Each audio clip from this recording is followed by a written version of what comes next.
नमस्कार, welcome property गुरु में आपका बहुत बहुत स्वागत है। आपके साथ मैं हूं विपिन भट्ट। हमेशा की तरह प्रॉपर्टी गुरु के आज के एपिसोड में भी हम आपके लिए लेकर आए हैं रियल एस्टेट मार्केट से जुड़ी ढेर सारी जानकारी। लेंगे आपके सवाल, देंगे आपके हर सवाल का जवाब, और आपके सवालों के जवाब देने के लिए आज हमारे साथ स्टूडियो में मौजूद है JLL के नेशनल डायरेक्टर मोहम्मद असलम साहब। सर, बहुत स्वागत है आपका प्रॉपर्टी गुरु में। तो आइए असलम जी के साथ हम सवाल जवाब के सिलसिले को शुरू करें। पहले कॉलर है हमारे पास अजय गुप्ता, दिल्ली से हमें कॉल कर रहे हैं। अजय जी, आपका भी बहुत स्वागत है प्रॉपर्टी गुरु में, पूछिए अपना सवाल।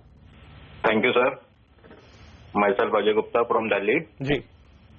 मेरे पास एक प्लॉट है एरो सिटी में, मोहाली।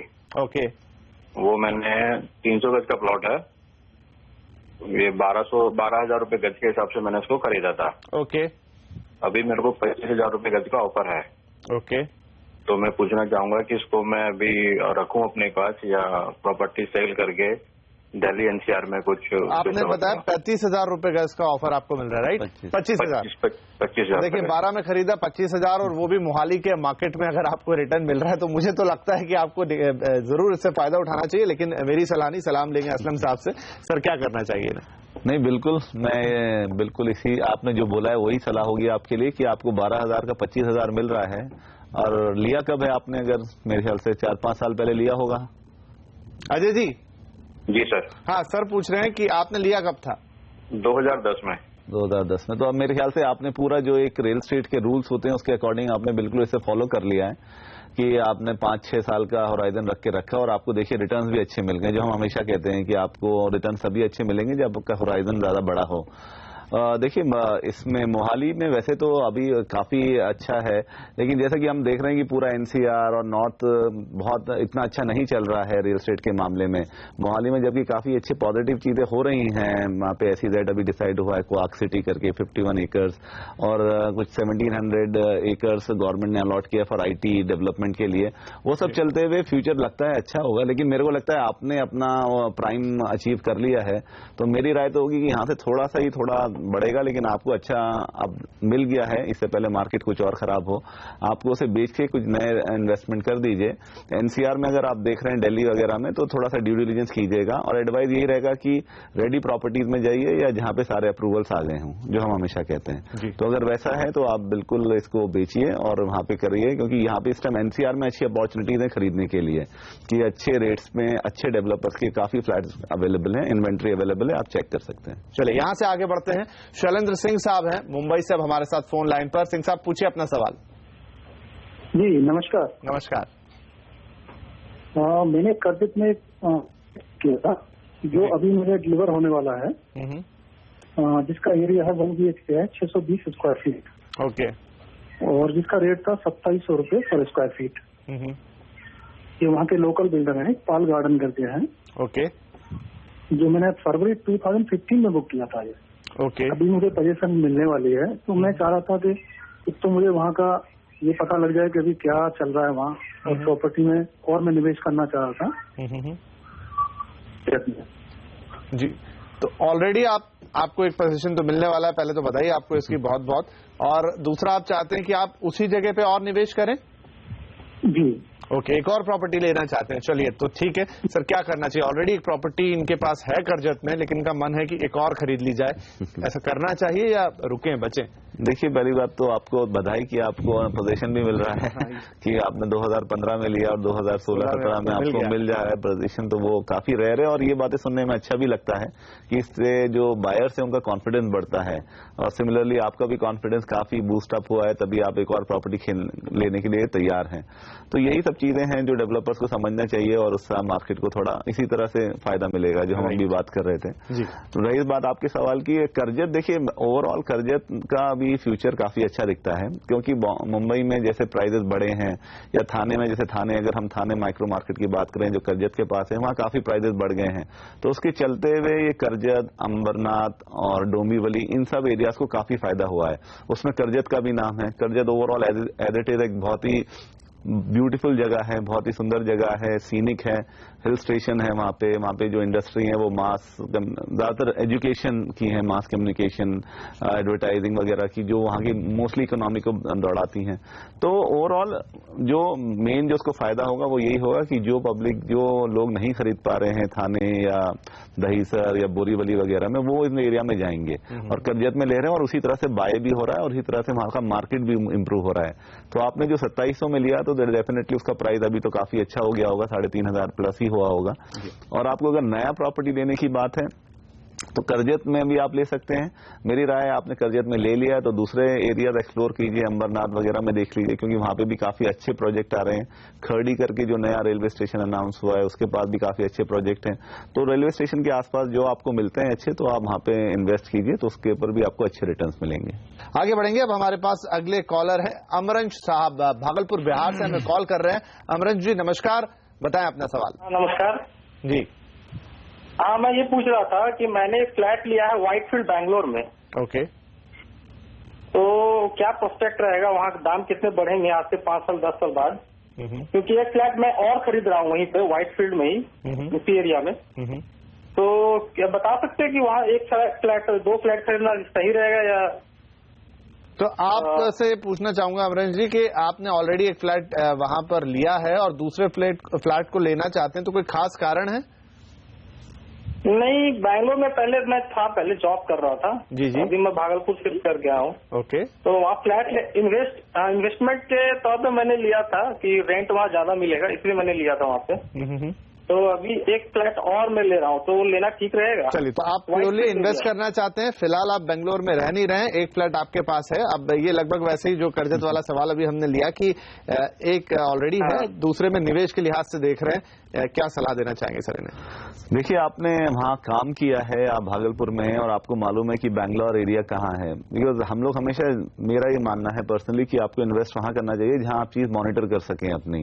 कहीं दूसरे सिटीज में डालने के बाद आप उसको अच्छी तरह कंट्रोल नहीं कर सकते या देख नहीं सकते कि उसका क्या प्रोग्रेस है, वो थोड़ा सा डाइसी हो जाता है। तो आपने बैंगलोर एरिया में काम किया है तो आई एम श्योर आपके वहाँ पे फ्रेंड्स होंगे या कोई रिलेटिव होंगे जो आपके अभी के करंट इन्वेस्टमेंट को भी ध्यान दे रहे हैं। तो मेरे ख्याल से वो फ्यूचर का भी देंगे। तो व्हाइटफील्ड, बैंगलोर, आज की मार्केट में यही 2-3 सिटीज हैं। मुंबई में नवी मुंबई, पुणे या बैंगलोर, यही सिटीज के बारे में ज्यादा बात हो रही है कि यही सिटीज हैं जहां पे इन्वेस्टमेंट करना अभी भी थोड़ा लाभदायक है। तो आपको बिल्कुल यहाँ इन्वेस्ट कर सकते हैं, क्योंकि व्हाइटफील्ड ओवरऑल पूरे कर्नाटका में एक ऐसा लोकेशन है, एक ऐसा माइक्रो मार्केट है जो बहुत अच्छे रिटर्न दिए लोगों को। उसका जिस तरह से प्लानिंग हुआ है या जिस तरह से उसका डेवलपमेंट हुआ है, सब IT पार्क नजदीक है, मेट्रो है, सारे सोशल इंफ्रास्ट्रक्चर इंटैक्ट हैं, तो ओवरऑल उससे उसका फ्यूचर अभी भी काफी ब्राइट है। और अभी तो मार्केट क्योंकि थोड़ा सा स्टेबल हुआ है या थोड़ा करेक्ट हुआ है तो उसको आपको रेट्स भी अच्छे मिल जाएंगे। लेकिन ये फ्यूचर वहां पे हमेशा से अच्छा है, क्योंकि IT का जो अभी हायरिंग है या IT का जो बिजनेस है वो अच्छा कर रहा है इस टाइम, और उसका फायदा बैंगलोर को होगा और बैंगलोर के चलते व्हाइटफील्ड को होना है। तो मेरे को उसमें कोई प्रॉब्लम नहीं लगता है। अगर आपको बैंगलोर का ही दिल है तो आप डेफिनेटली व्हाइटफील्ड में कर सकते हैं। चलिए, तो इसी सलाह के साथ वक्त हो गया छोटे से ब्रेक का, लेकिन ब्रेक पर जाएं उससे पहले आपको बता दें कि मॉनसून चूंकि आ चुका है, बारिश के दिन नजदीक हैं, तो अगर आपको अपनी छत से प्रॉब्लम है और टपकती है तो डॉक्टर फिक्सिट के वाटर प्रूफिंग टिप्स आपके लिए हैं।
Welcome back. आप देख रहे हैं प्रॉपर्टी गुरु, आपके साथ मैं हूं विपिन भट्ट और आपके सवालों के जवाब देने के लिए हमारे साथ बने हुए हैं मोहम्मद असलम साहब। तो आइए उनके साथ सवाल जवाब के सिलसिले को आगे बढ़ाते हैं। हमारे पास अगले कॉलर हैं प्रशांत शर्मा, फरीदाबाद से हमें कॉल कर रहे हैं। प्रशांत जी नमस्कार, उम्मीद करता हूं आप बहुत अच्छे होंगे, लेकिन सवाल क्या है आपका वो बताएं।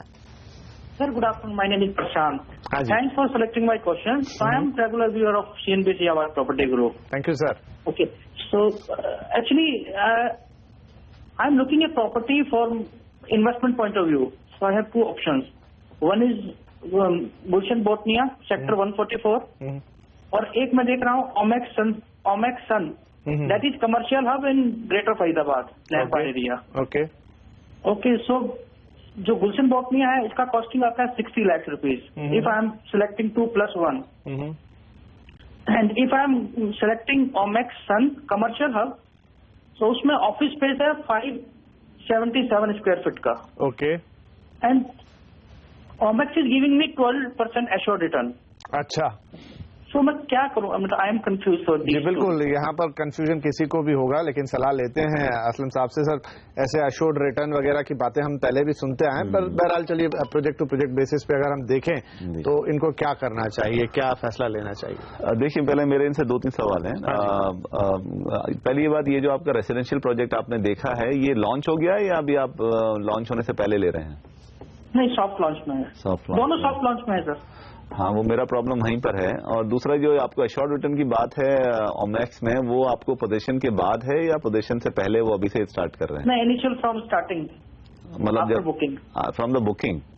यस, वो आप क्लियर कर लीजिए, पहले उसी पे बात कर लेते हैं। वो आप क्लियर कर लीजिए, क्योंकि मोस्टली उसमें कोई सेंस नहीं बनता है कि अगर वो आप बुकिंग पे ही वो 12% रिटर्न कैसे दे रहे हैं आपको। क्योंकि मोस्टली क्या होता है कि आप कोई प्रॉपर्टी लेते हैं और जब वो कंप्लीट हो जाती है तो उसको डिले हो रहा है, तो उस टाइम डेवलपर आपको वो सेफगार्ड करने के लिए कहते हैं, क्योंकि इतना रिस्क तो सबको उठाना पड़ता है कि मैं आपको प्रॉपर्टी दे रहा हूं और आपको 3 साल का मैं होराइजन टाइमलाइन दे रहा हूं, उसमें अगर मैं कंप्लीट नहीं कर रहा हूं तो फिर अगर जो भी डिले होगा उस पर हिसाब से मैं आपको 12% रिटर्न देता रहूंगा।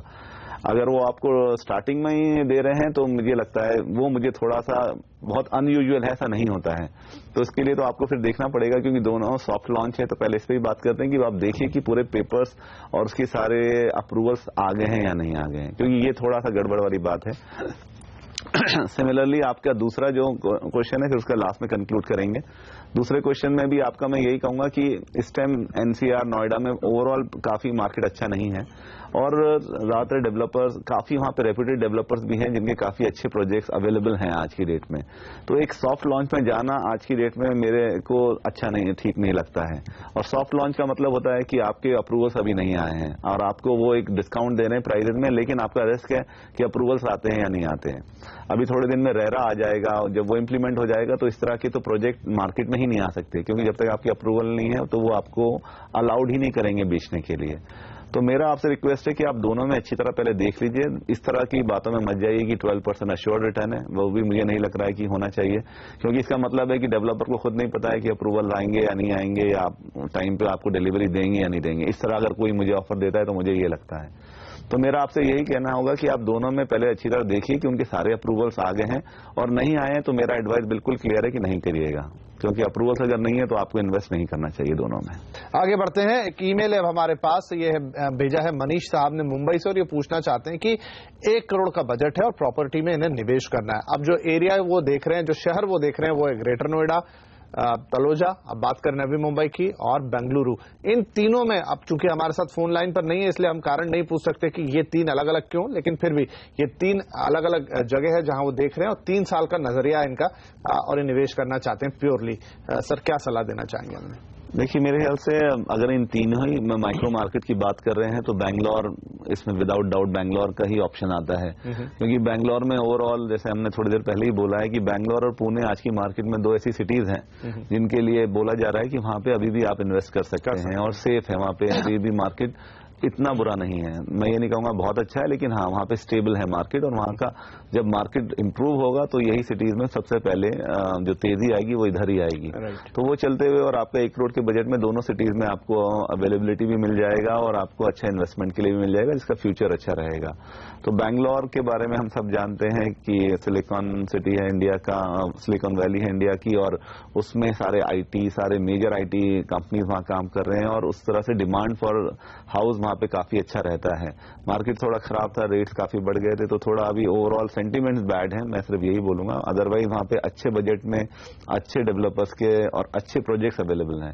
तो मेरे ख्याल से अगर आपने बैंगलोर को डिसाइड किया है तो आपको खुद वहाँ जाकर बैंगलोर में थोड़ा ड्यू डिलिजेंस कीजिए, देखिए, अच्छा प्रोजेक्ट चूज कीजिए, और आपके बजट में आपको एक अच्छा इन्वेस्टमेंट के लिए। और आई थिंक क्योंकि होराइजन थोड़ा छोटा है तो उम्मीद भी बैंगलोर जैसे शहर में ही इनको ज्यादा रहेगी। जी, और होराइजन तो देखिए बड़ा ही है, वो 3 to 5 ईयर जो हम बोलते हैं वो तो करिए, क्योंकि तभी आपके प्रॉपर इन्वेस्टमेंट का रिटर्न मिल पाता है। चलिए इसी के साथ हम लेंगे एक और छोटा सा ब्रेक के बाद आपके कुछ और सवाल।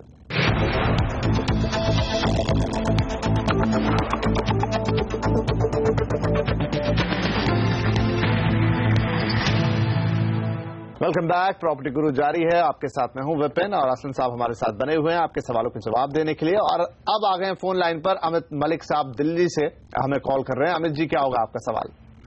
सर, मेरा ये सवाल है, अभी यमुना एक्सप्रेस पे यमुना अथॉरिटी ने कुछ प्लॉट निकाले थे जी, तो उनके बारे में पता करना चाहता हूँ, उनका फ्यूचर कैसा रहेगा और उसमें क्या इन्वेस्ट अभी रहना चाहिए, क्योंकि तो आपने में प्लॉट निकला था। अच्छा, आपको लगा है लॉटरी में? यस सर, मेरा लगा है। बहुत बधाई है, लेकिन अब क्या करना चाहिए, आगे कैसा रहेगा, वो जरूर सलाह कर लेते हैं यहाँ पर। सर, क्या सलाह देना चाहेंगे? देखिए, यमुना एक्सप्रेस वे तो एक बहुत अच्छा एरिया है जो काफी प्लान किया था यूपी गवर्नमेंट ने, और उसके लिए उन्होंने काफी चीजें भी प्लान हुई थी उसके आसपास, जैसे हम बुद्धा सर्किट एंड ऑल, वो सब चीजें मतलब एक अच्छी तरह उन्होंने उसकी चीज को काफी बढ़ाने के लिए और फ्यूचर एक दिखाने के लिए उसको बनाया गया था। लेकिन हाँ, मार्केट ने, एनसीआर ने ओवरऑल जो उसमें सभी का है कि दिल्ली, फरीदाबाद, गुड़गांव और उसमें नोएडा भी, उसके चलते हुए वो पूरा मार्केट ही थोड़ा सो गया है, और उसमें लोगों ने इतना हाथ जलाया है इन्वेस्टमेंट में, या काफी डेवलपर्स ने डिलीवर नहीं किया है ओवरऑल, तो वो मार्केट थोड़ा खराब हो गया है। उसका मतलब ये नहीं है कि ये बिल्कुल ही खराब है। जैसे यमुना एक्सप्रेस में यमुना अथॉरिटी ने आपको अलॉट किया है, तो डेफिनेटली आपको एक अच्छा रीजनेबल प्राइस पे मिला होगा, तो ये पहला एडवांटेज है आपके लिए। दूसरा एडवांटेज यही है कि अभी फ्रॉम जनवरी 2016 आई थिंक वहाँ कमर्शियल और रेसिडेंशियल का जो अलॉटमेंट के उसके प्राइजेस भी बढ़ा दिए हैं। ओके, तो उसके चलते हुए आपका अगर उससे पहले था तो उसके भी आपके भी प्राइस बढ़ गए होंगे। तो ओवरऑल मेरे को लगता है ये आपको अच्छा डील मिला है। हम लोग रियल एस्टेट में हमेशा बात करते हैं 3 to 5 ईयर होराइजन की, तो आपको थोड़ा इसे होल्ड करना चाहिए, क्योंकि ये जो प्लॉट है आपको डेफिनेटली अच्छा रिटर्न देगा, क्योंकि फ्यूचर अभी सब ठीक ही है। मतलब ये थोड़ा सा छटनी हो जाएगी जो अभी प्रॉब्लम्स है, उसके बाद यमुना एक्सप्रेसवे इस एरिया में, इस माइक्रो मार्केट में एक अच्छा लोकेशन है जिसका फ्यूचर ठीक लगता है, लेकिन ये पेशेंस रखना पड़ेगा और थोड़ा टाइम इसमें देना पड़ेगा। मतलब किसी भी इन्वेस्टमेंट को नेचुरल साइकिल या नेचुरल टाइम देंगे तो आई थिंक रियल एस्टेट में आपको पे करेगा। हर चीज का अगर आप बीज बोइए, पानी दीजिए, तभी फल आएगा। और यमुना एक्सप्रेसवे जो है वहां पर देख के लगता है कि आगे जो भी उसका भविष्य अच्छा होगा, क्योंकि वो काफी उनका प्लान से हुआ था। वो ओवरऑल ठीक है, मिसमैनेज हो गया, मार्केट खराब हो गया, जो बड़े बड़े नाम थे डेवलपर्स के, वो काफी बड़े डेवलपर्स हैं जिनकी वजह से डिफॉल्ट हो गया, तो वो जो कॉन्फिडेंस है इन्वेस्टर्स का या कंज्यूमर्स का वो चला गया है। तो सेंटीमेंट डाउन है, मार्केट ठीक है, और ये जो उनका प्लॉट है ये डेफिनेटली अच्छा रहेगा। चलिए सर, तो बने रहे इसमें, यही आपको सलाह होगी।